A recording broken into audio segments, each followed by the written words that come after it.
Unboxing ERP9 version 3. So mo ni si ERP9 version 3. Pag open mo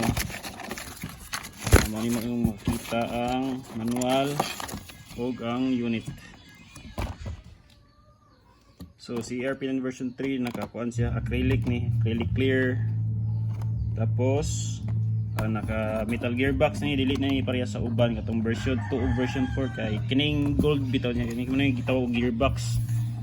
Metal ni sa metal gearbox ang katong sa ERP9 nga version 2 version 4 kay nylon ta to, so mas sada ni siya kaysa atong version 2 o version 4 kay mas durable ni siya. So mo yung freebie kining magazine, battery, iron sight og bullet og panda yun. Utex scope na diri sa sulod. So PM lang mo, PM lang sa gusto ani nga unit.